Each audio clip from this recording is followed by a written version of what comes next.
선앙당 앞 낡은 돌무더기에 앉아 눅눅한 저녁바람을 맞고 있었답니다. 해가 뉘엿뉘엿 넘어가며 선앙당 나무 그림자가 뱀처럼 길게 늘어지는데 저는 제 앞에 서 있는 며느리 녀석을 보며 혀를 끌끌 찼지요. 평생을 남들한테 굽히지 않고 제 고집대로만 살아온 저였기에 며느리의 그 가늘게 떨리는 어깨가 못마땅하게만 느껴졌거든요. 며느리는 저를 모시러 왔다는 핑계로 선앙당까지 저를 쫓아왔는데 저는 그게 꼭 저를 짐짝 취급하며 빨리 집에 들어가서 치워버리려는 수작처럼 보였답니다. 네가 감히 어른을 이런 곳까지 쫓아와서 훈계질이냐 내 놈의 시애비라는 사람이 번 돈은 다 어디다 처박아두고 나를 이렇게 구박하는 게냐 하고 소리를 꽉 질렀지요. 며느리는 그저 고개를 숙인 채 아무 말도 하지 않았는데 저는 그 침묵이 더 가증스러워서 며느리의 손에 들린 가방을 빼서 팽개쳐버렸답니다. 며느리의 눈가가 붉어지는 것을 보면서도 저는 마음 한구석이 서늘해지기는커녕 오히려 크제를 부르며 독한 말을 쏟아내었지요. 그 시절에 저는 참으로 못난 늙은이였답니다. 며느리가 제 뒷바라지를 하느라 얼마나 고생하는지는 안중에도 없었고 오로지 제 늙은 육신이 편안하지 않다는 것 하나만으로 온 세상을 원망하며 살았거든요. 집으로 돌아와 마주한 거실 풍경은 늘 살얼음판이었답니다. 제 남편이라는 늙은이는 며느리만 보면 돈 이야기를 꺼내며 으름장을 놓곤 했지요. 대체 살림을 어떻게 사는 거냐 우리 아들이 벌어온 돈이 어디로 센 건지 장부를 가져와 봐라 라며 며느리를 도둑 취급하는 게 남편의 일과였답니다. 저 역시 그런 남편의 편을 들어 며느리를 닥달하기 일쑤였지요. 며느리가 아무리 식비를 아끼고 공과금을 제때 납부하려 애써도 저는 며느리가 저 몰래 돈을 빼돌려 친정으로 보낸다며 온갖 모진 소리를 퍼부었답니다. 사실은 우리 집 살림이 넉넉하지 못해 며느리가 틈틈이 부업을 하며 허리띠를 졸라매고 있었다는 걸 알고 있었으면서 도저는 제 입에서 나가는 그 모진 말이 제 권위인 줄 착각하며 살았거든요. 며느리는 밥상 앞에서 숟가락 하나도 제대로 들지 못하고 눈치만 살피는데 저는 그 꼴을 보며저 계집은 도대체 뭐가 그리 떳떳하지 못해 주눅이 들어있나라며 속으로 비웃곤 했답니다. 저의 그 오만함이 우리 가족의 숨통을 조이고 있다는 건 꿈에도 모른 채 말이지요. 마을 회관에서 들려온 소식은 저를 더 비참하게 만들었답니다. 동네 사람들 입에서 남편이 며느리 몰래 큰돈을 빌려 썼다는 이야기가 돌고 있었거든요. 저는 그 사실을 알게 된 순간 며느리를 탓할 게 아니라 남편을 먼저 다그쳤어야 했는데도 제 머릿속에는 오로지 며느리에 대한 의심뿐이었답니다. 분명 며느리가 무슨 수작을 부려 우리 영감을 꼬드겼을 거야 아니면 우리 영감이 며느리 때문에 돈을 쓴 게 분명해 라는 어리석은 생각에 사로잡혔지요. 남편은 제가 묻는 말에 대답도 하지 않은 채 며느리만 윽박지르고 있었고 저는 그런 상황을 보며 며느리가 우리 집안의 재산을 다 갉아먹고 있다고 굳게 믿어버렸답니다. 며느리가 왜 그렇게 슬픈 눈으로 저를 쳐다보는지 왜 가끔씩 남편의 서류를 챙기려 애쓰는지 저는 그것이 저와 남편을 지키기 위한 몸부림이었다는 것을 전혀 알지 못했답니다. 그저 제 눈에는 며느리가 뻔뻔한 도둑처럼 보였을 뿐이었거든요. 어느 날 마을 어귀 당산나무를 지나다가 나뭇가지마다 칭칭 감겨있는 붉은 매듭끈을 보았답니다. 며느리가 이 동네에 이사온 이후로 저 짓을 시작한 게 분명하다는 확신이 들었지요. 저 계집이 우리 영감을 미치게 만들려고 굿이라도 하는 모양이구나 아니면 우리 아들 앞길을 막으려는 수작이겠지 라며 저는 불쾌한 감정을 숨기지 않았답니다.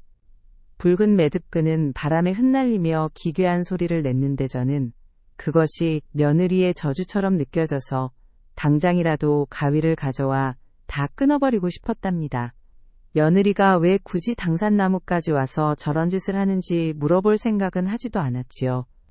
그저 저 스스로가 만들어낸 며느리에 대한 악의를 정당화하기 위해 눈앞에 붉은 실을 보며 분노를 키워갔답니다.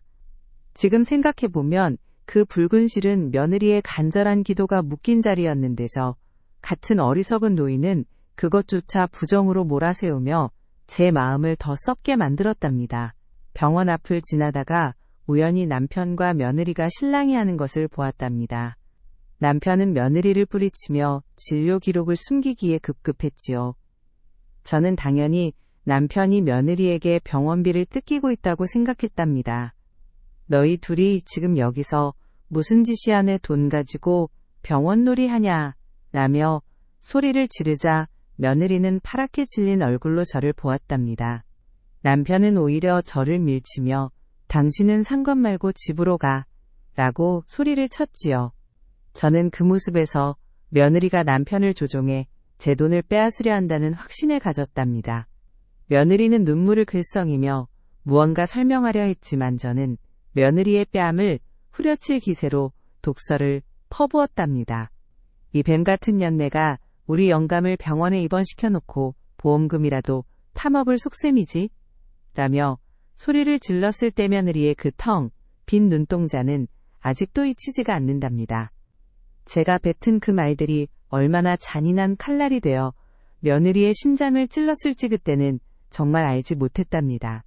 집으로 돌아와 남편의 낡은 서랍을 뒤졌답니다. 그곳에는 며느리가 숨겨두었다고 생각한 돈, 대신병원 예약 문자가 가득 찍힌 종이 뭉치가 있었지요. 하지만 제 눈에는 그저 치료비라는 단어만 보였고 저는 그것이 며느리가 남편을 속여서 돈을 챙긴 증거라고 확신했답니다. 예약된 진료비는 생각보다 터무니없이 높았고 저는 그 돈이 다 어디서 났는지 따져 물을 생각으로 며느리를 불렀지요. 며느리는 방에 들어오자마자 서랍 속 종이들을 보고는 얼굴이 창백해졌답니다. 저는 며느리의 멱살을 잡고 흔들며 이게 다 무슨 짓이냐 너랑 그 영감이 짜고 나를 거지로 만들려고 작정했지 라며 짐승처럼 울부짖었답니다. 며느리는 아무런 변명도 없이 그저 제 손을 떨며 막아설 뿐이었는데 저는 그게 죄책감의 표현이라고 생각하며 며느리를 바닥으로 밀쳐버렸답니다. 며느리는 바닥에 쓰러져 억눌린 울음을 터뜨렸지만 저는 그 울음소리마저 거짓이라 치부하며 집을 뛰쳐나갔답니다. 제가 다시 선앙당으로 향한 것은 며느리가 그 낡은 부적을 챙겨 그쪽으로 달려갔다는 소식을 들었기 때문이었답니다. 며느리는 제 뒤를 쫓아오며 어머니 제발 제 말 좀 들어주세요 그게 아니에요 라고 소리를 질렀답니다.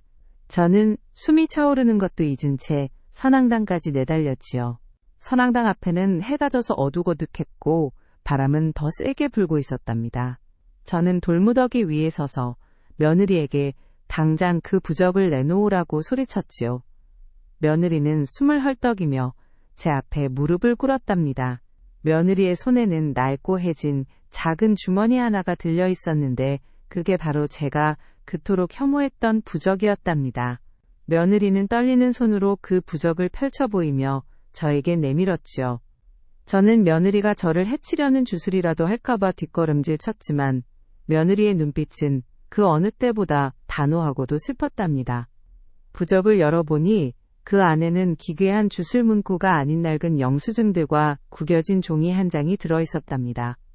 그 영수증들은 전부 남편의 항암 치료비와 간병비였고 금액은 제가 상상도 할 수 없을 만큼 컸답니다.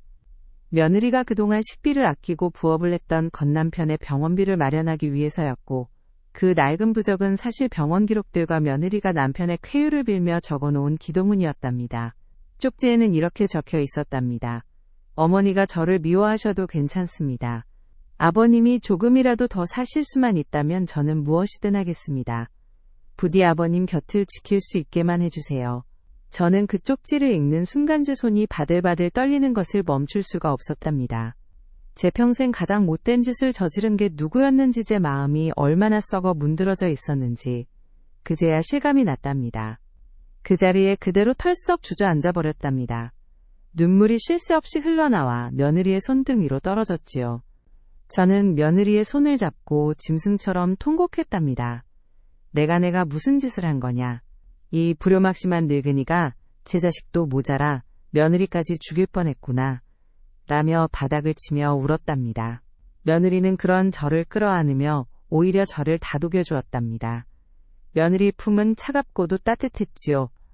제가 그동안 퍼부었던 독설들은 며느리의 가슴에 고스란히 박혀 상처가 되었을 텐데 며느리는 그 상처를 다 품고 저를 위해 기도하고 있었던 거랍니다. 저는 제가 가진 오만과 편견이 얼마나 무서운 무기가 되어 내 사람들을 괴롭혔는지 뼈저리게 느꼈답니다.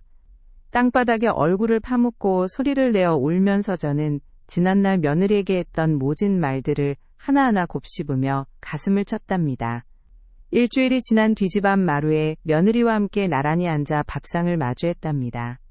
전과는 비교할 수 없는 정적 속에서 저는 며느리가 떠준 밥 한 술을 입에 넣었답니다. 밥알이 목구멍을 넘어갈 때마다 뜨거운 것이 울컥 치밀어 올랐지만 저는 눈물을 참으려 애썼답니다. 며느리는 묵묵히 반찬을 제 쪽으로 밀어주며 평소처럼 조용히 밥을 먹었지요. 그 모습이 너무나 평온해서 저는 그 평온함이 얼마나 값비싼 대가를 치르고 얻은 것인지 다시금 깨달았답니다. 저는 며느리의 손을 가만히 덮으며 고맙다 정말 고맙구나. 네가 아니었으면 나는 이 늙은 몸 하나 건사하지 못하고 지옥에나 갔을 거야 라고 고백했답니다. 며느리는 말없이 옅은 미소를 지어 보였지요. 그 미소 속에 담긴 것은 용서였답니다. 저는 이제 남은 생을 며느리에게 갚으며 살기로 다짐했답니다. 선앙당 앞 바람은 여전히 찼지만 적어도 우리 집 앞의 바람은 며느리의 따뜻한 마음 덕분에 훈훈하게 느껴졌답니다. 이제는 더 이상 오해하지 않기로 오직 감사하며 살기로 그렇게 며느리와 저는 서로의 상처를 보듬으며 저녁 시간을 보냈답니다. 이것이 제 인생에서 가장 늦게 배운 하지만 가장 소중한 가르침이었답니다.